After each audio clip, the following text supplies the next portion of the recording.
So hey everybody, how are you. ठीक है, आज से ये है पहली video on the reflection which is the first topic of the optics. And reflection से तुमने पढ़ा होगा रिफ्लेक्शन की मीनिंग क्या है in the junior classes from the 9th 10th और उससे पहले भी पढ़ा होगा ना। So it is the basic official kind of definition. वैसे डेफिनेशन ये मुझे पसंद नहीं है वैसे तो, ठीक है। क्यों नहीं पसंद? बिकॉज इसमें ज़्यादा तुम्हें क्लैरिटी नहीं मिलती है। ये है बुकिश लैंग्वेज जहाँ पर लिखा है it is defined as change in the path of light without change in the medium. बिना मीडियम के चेंज हुए अगर पाथ ऑफ लाइट चेंज हो जाए उसे कहते हैं रिफ्लेक्शन। पर important word is without change. ठीक है, हमें पता है विद अगर मीडियम के बदलने से अगर पाथ चेंज हो जाए उसको हम कहते हैं रिफ्रैक्शन, जो कि हम आगे पढ़ेंगे। बट यहाँ पर है reflection which is without change in the medium. Okay, यहाँ पर तो कोई सिंपल सी डेफिनेशन है और हमारा मतलब क्या है हमने समझना है ना। तो इसकी इजी डेफिनेशन क्या है? It is a bouncing back of light. It is also the definition जो हमने पढ़ी है। हमने एक्चुअली में यही पढ़ा ना, it is a bouncing back of light. जब वो किसी चीज़ से टकराती है, किससे टकराती है? मिरर से टकराती है। ठीक है, तो यही आ गया। कोई भी वैसे मार्क्स लेने हैं तो ये लिख लो, ठीक है। तो और वो भी ऐड कर सकते हो वैसे, bouncing back of light if it strikes a mirror और एनी अदर रिफ्लेक्टिंग सरफेस।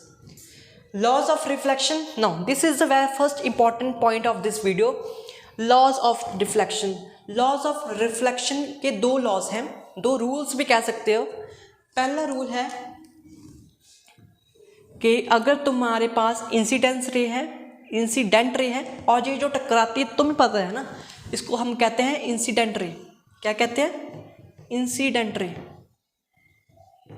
और जो रिफ्लेक्शन होने के बाद जो जाती है रे उसको हम कहते हैं रिफ्लेक्टेड रे। Reflected ray.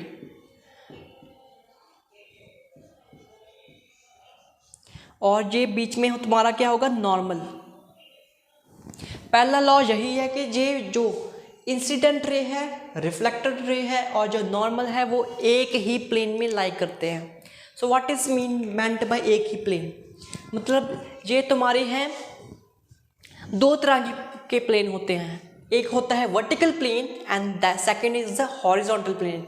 अगर वर्टिकली लाइट आ रही है, ऐसे आ रही है और वो वर्टिकली ही जाएगी, ऐसे नहीं हो सकता कि वो वर्टिकल प्लेन में जा रही है और वो हॉरिजॉन्टली रिफ्लेक्टेड बैक हो जाए। Horizontally it is not going to be happen. क्या होगा? अगर वो वर्टिकली आ रही है तो ये भी ऊपर जाएगी, ठीक है। और नॉर्मल भी हमारा वर्टिकल प्लेन में होगा। कहाँ पर होगा?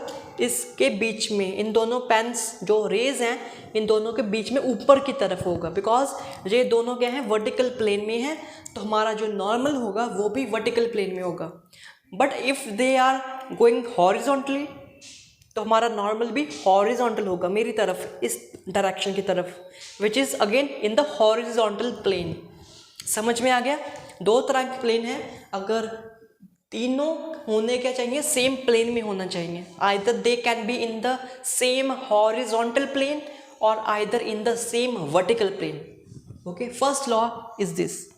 सेकेंड लॉ क्या है कि ये जो एंगल ऑफ इंसिडेंस है और जो ये एंगल ऑफ रिफ्लेक्शन है, they have to be very very equal. They have to be equal, not very very equal, they have to be equal. अच्छा, एंगल ऑफ इंसिडेंस ध्यान रखना, this is the important point. किसके बीच में हम draw करते हैं? इंपॉर्टेंट पॉइंट नोट कर लो। It is always drawn between the normal and this incident ray. Okay, similarly ये जो एंगल ऑफ रिफ्लेक्शन है ये भी हम रिफ्लेक्टेड रे एंड जो नॉर्मल के बीच में ही ड्रॉ करते हैं। सो ये भी इम्पॉर्टेंट बात है नोट करने की। And you know angle of incidence is equal to angle of reflection. अगर ये दोनों बातें समझ आ गई हों then we can move on to learn the new terms in this reflection. तो वो दो टर्म्स क्या हैं? देखो, इसमें इस वीडियो में तुम्हें जो टर्म्स होंगी वो मैंने PDF बनाया है, तुम डिस्क्रिप्शन बॉक्स में जाकर वो PDF डाउनलोड कर सकते हो।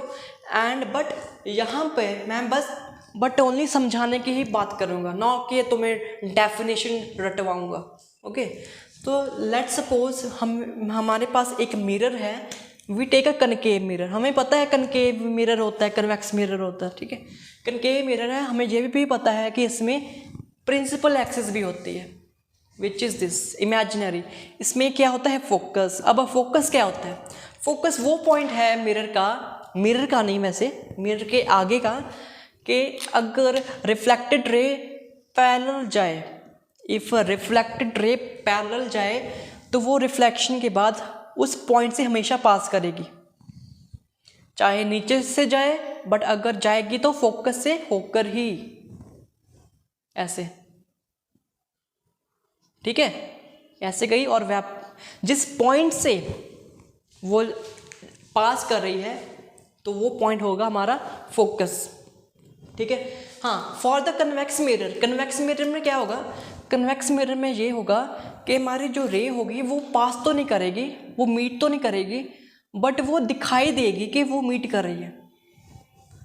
This is again principal axis, जहाँ पर इसका फोकस है, बट ये हमें वर्चुअली ये देखो, इसको हम कहते हैं रियल फोकस है। रियल फोकस मतलब रेस एक्चुअली मीट की हैं, इसको कहते हैं रियल फोकस। इसको हम कहेंगे इमेजिनरी फोकस या वर्चुअल फोकस, ठीक है, जहाँ पर तुम्हें लग रहा है कि मीट कर रही हैं, बट ऐसा देखो, ये तो रिफ्लेक्शन के बाद वैसे चली गई बिना मीट किए, बट हमारी जो आइज़ हैं उनको ऐसे लगता है कि अगर कोई यहाँ से देख रहा है तो उसको लगता है कि वो लाइट रे फोकस से ही आ रही है, असल में नहीं है, बट हमारी आइज़ को लगता है। सो इसको हम कहते हैं वर्चुअल फोकस। अब इसका और एक और टर्म आती है, that is our centre of curvature C. इसकी भी सेंटर ऑफ कर्वेचर सी होगा। असल में ये जो मिरर है ये कहाँ से बन रहा होता है, ये पूरा तुम्हें एक ग्लास बॉल होती है, ओके, उस ग्लास बॉल को थोड़ा सा कट करो, ये मान लो ये पूरी ग्लास बॉल थी, ठीक है, बट उससे अगर हम इतना पार्ट चुरा लें उस ग्लास बॉल से, अगर इतना पार्ट का हम क्या बना दें, मिरर बना दें, बाकी को जस्ट लीव कर दें, तो हमारे पास इतना मिरर बन जाएगा। ओके, इतना मिरर होने के बाद अब जो ये इमेजिनरी सर्कल है ना, इमेजिनरी सर्कल है या इमेजिनरी स्फीयर है, उसका सेंटर जो है होगा that would be C, that would be the centre of curvature. Okay, इसका भी जो इमेजिनरी स्फीयर जो हम ड्रॉ करेंगे उसका जो सेंटर होगा, इस पूरे स्फीयर का जो सेंटर होगा वो होगा सेंटर ऑफ कर्वेचर। ओके, और जो रेडियस ऑफ कर्वेचर होगा वो होगा इस इमेजिनरी स्फीयर की रेडियस, ठीक है। तो रेडियस ऑफ कर्वेचर भी आ गया, सेंटर ऑफ कर्वेचर भी आ गया। अब ये जो प्रिंसिपल एक्सिस है इसके ऊपर ये जो जितना पोर्शन पर तुम रिफ्लेक्शन शो करोगे, जितने दिस इज द पोर्शन जहाँ पर तुम्हारी रिफ्लेक्शन हो रही है, तो उस पोर्शन को कहते हैं अपर्चर ऑफ द मिरर, ठीक है। इसको भी कहेंगे aperture of the mirror. For the derivations, अगले पार्ट में अगर तुम डेरिवेशंस करोगे उसमें एक हम अजम्पशन लेते हैं। अजम्पशन क्या है कि हम अपर्चर्स, ये जो अपर्चर है ये तो माने बड़ा बड़ा दिखाया है, बहुत बड़ा, असल में ये बहुत छोटा होता है अपर्चर, तुमने देखे होंगे अपने गाड़ियों में। तो aperture are very very small, ठीक है। इसमें मैंने जस्ट समझाने के लिए बड़ा समझाया है, बट दे आर स्मॉल। तो अब हम मूव करने जा रहे हैं साइन कन्वेंशन, ठीक है। अब साइन कन्वेंशन क्या है, this is for the concave mirror, this is the convex mirror, but sign convention तुम लगा सकते हो for any type of surface, whether it is reflecting और रिफ्रैक्टिंग, ठीक है। आमतौर पे 3 ही रूल्स होते हैं साइन कन्वेंशन के, और वो 3 रूल्स सारी ऑप्टिक्स में अप्लाई होंगे, ओके। तो पहला रूल क्या है, अगर हम मिरर की बात करें तो इसमें जो पोल है, this is the pole P which is the centre of this aperture. And पहला रूल क्या है, पहला रूल है कि अगर तुमने कोई भी डिस्टेंसेस मेजर करने हैं, they have to be measured always from this pole P, okay. इस पॉइंट P से ही मेजर करने हैं कोई भी डिस्टेंस अगर तुमने मेजर करने हैं। So this is the first rule. Second is this कि जे हम लाइट जे जो ऑब्जेक्ट से निकल रही है इसको हम कहेंगे रेफरेंस लाइट। रेफरेंस मीन्स देखो अब भी समझाता हूँ, ये अगर फोकल लेंथ अगर हमने ये मेजर करनी है P से F की तरफ, P से F की तरफ फोकल लेंथ मेजर करनी है तो दो तरीके हो सकते हैं, दो पॉसिबिलिटीज हो सकती हैं। वो पॉसिबिलिटीज क्या है कि ये अगर हमने फोकल लेंथ मेजर करना है या ऑब्जेक्ट का डिस्टेंस कुछ भी मेजर करना है, अब हम एग्जांपल ले रहे हैं फोकल लेंथ मेजर करने का। अगर फोकल लेंथ में मेजर करेंगे तो दो पॉसिबिलिटीज तुम्हारे पास हैं। पहली पॉसिबिलिटी है कि F से मेजर करो या P से मेजर करो, दो पॉसिबिलिटीज है, क्योंकि दोनों पॉसिबिलिटीज में सेम ही तुम्हें डिस्टेंस मिलेगा। बट सेकंड रूल अब कहता क्या है कि हमने हमेशा पोल से ही मेजर करना है। जो हम शुरुआत करेंगे मेजर करने की वो पोल से शुरुआत करेंगे। सो अगर F हमने फोकल लेंथ ढूंढनी है so we will start from this point to the F point. मतलब अब हम किधर की ओर जा रहे हैं, हम जा रहे हैं इस तरफ।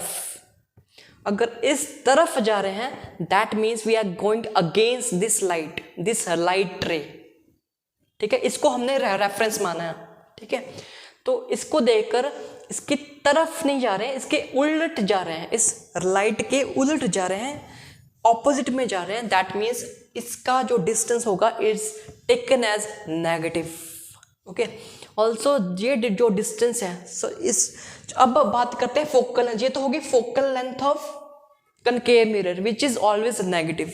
अब बात करेंगे focal length of this convex mirror which is always positive. Positive क्यों? क्योंकि अगर मेजर करेंगे डिस्टेंस P से F तो P से F इधर जाएंगे which is in the direction of light. जिधर लाइट जा रही है उस तरफ ही हम जा रहे हैं। दैट मीन्स फोकल लेंथ जो भी आएगा वो पॉजिटिव आएगा। This is the rule. अगर ऑब्जेक्ट का डिस्टेंस मापना है वो हमेशा नेगेटिव आता है, बिकॉज हम ऑब्जेक्ट को इधर ही रखते हैं। चाहे तुम्हारा वो कनकेव मिरर हो चाहे वो तुम्हारा कन्वेक्स मिरर हो, object is always situated at this point. और इसको मेजर करने के लिए हम P से मेजर करेंगे again which is again we are going against the direction of this light ray, so it is negative. ठीक है, तो ये है second rule. And the third rule is very very simple कि वो हाइट है, कि अगर ऑब्जेक्ट की हाइट ऊपर है, प्रिंसिपल एक्सिस के ऊपर है, we take is at positive. और अगर हाइट नीचे है, जहाँ देख रहे हो नीचे है, प्रिंसिपल एक्सिस के नीचे बन रही है, that means our height is taken as at is negative. यहाँ पर पॉजिटिव हाइट होगी, यहाँ पर नेगेटिव हाइट होगी। सो आई होप कि तुम्हें यह पसंद आया हो। If you like then please subscribe, share and please comment down if you have any doubt.